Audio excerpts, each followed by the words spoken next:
Society today is composed of a series of institutions. From political institutions, legal institutions, religious institutions, to institutions of social class, familial values, and occupational specialization. It is obvious the profound influence these traditionalized structures have in shaping our understandings and perspectives. Yet, of all the social institutions we are born into, directed by, and conditioned upon, there seems to be no system as taken for granted and misunderstood as the monetary system. Taking on nearly religious proportions, the established monetary institution exists as one of the most unquestioned forms of faith there is. How money is created, the policies by which it is governed, and how it truly affects society are unregistered interests of the great majority of the population.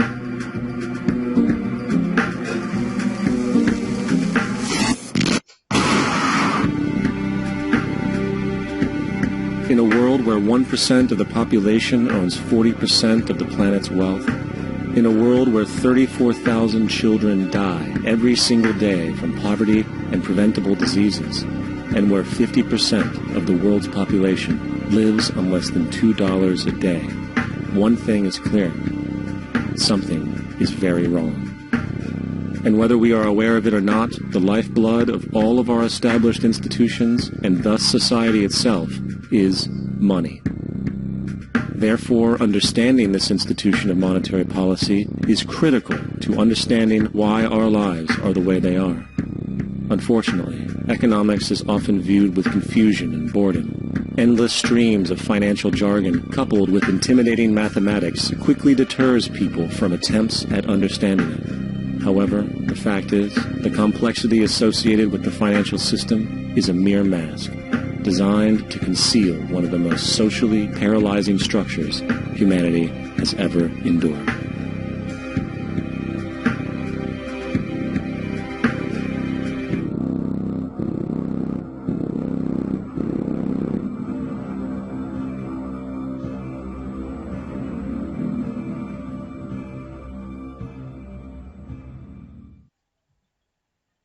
A number of years ago, the Central Bank of the United States, the Federal Reserve, produced a document entitled Modern Money Mechanics. This publication detailed the institutionalized practice of money creation as utilized by the Federal Reserve and the web of global commercial banks it supports. On the opening page, the document states its objective. The purpose of this booklet is to describe the basic process of money creation in a fractional reserve banking system. It then proceeds to describe this fractional reserve process through various banking terminology. Do you think that we'll ever see a day when there's enough people in this country that understand that simple, basic, essential concept in money that things will change? Well, I do. Do you? As some of our callers tonight demonstrated that, while others, particularly the one that wanted to know where's the money going to come from, still don't get it. Where's it going to come from? Well, it's going to come from a group of private banks that are going to essentially make a huge profit for the privilege. That is the key to our problems, folks. And until we all get that, we're not going to make any change. And that's really what I hope we do. And I read today that the IMF, the International Monetary Fund, may have to resort to printing money. Right. As a special drawing rights. SDRs, yeah. SDRs. Now, it's the same people that own the IMF. Yeah, IMF was established. Right? Same people. Yeah, same people. And IMF and Bank of International Settlements, although sometimes they operate at odds. But the IMF was given the ability to have special drawing rights from our Treasury. So when they write a special drawing right, they write, pay to the IMF one special drawing right.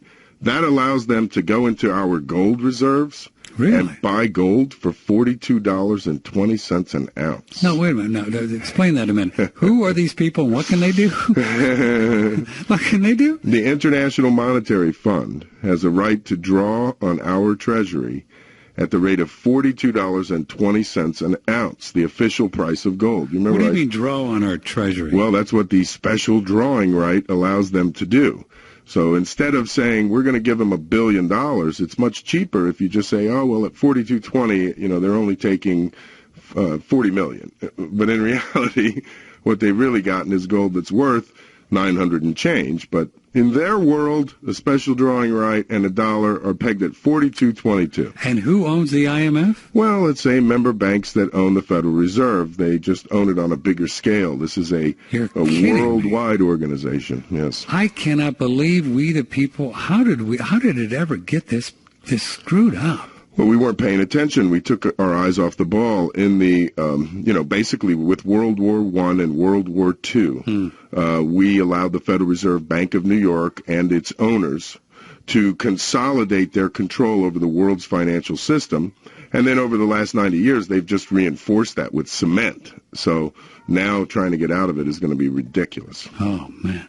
That's a very spooky story that you just laid out there, these special drawing rights. Yes. I'd never heard about that. Most before. people have not heard of them, and that's how the IMF draws its funds from its members, by special drawing rights. And so the J.P. Morgans of the world, the Citigroups, the Goldman Sachs, the Shanghai Bank of China, it's the same people that are in there in this IMF? Indeed. If you look at the history of World War I and II, especially World War II, under the trading with the enemy circumstances, the Bank of International Settlements and the IMF, actually more to the Bank of International Settlements, IMF was not yet in existence. The BIS actually sat around the table during World War II with representatives from the Bank of England, the Federal Reserve Bank, and the Bundesbank and the Bank of Italy. So, while on the battlefield they're killing each other by the thousands, inside the boardroom it's all business as usual. And, no crisis in the boardroom. Always about the money, isn't it? Yes, it is, yeah. Just follow the old money. All you have to do.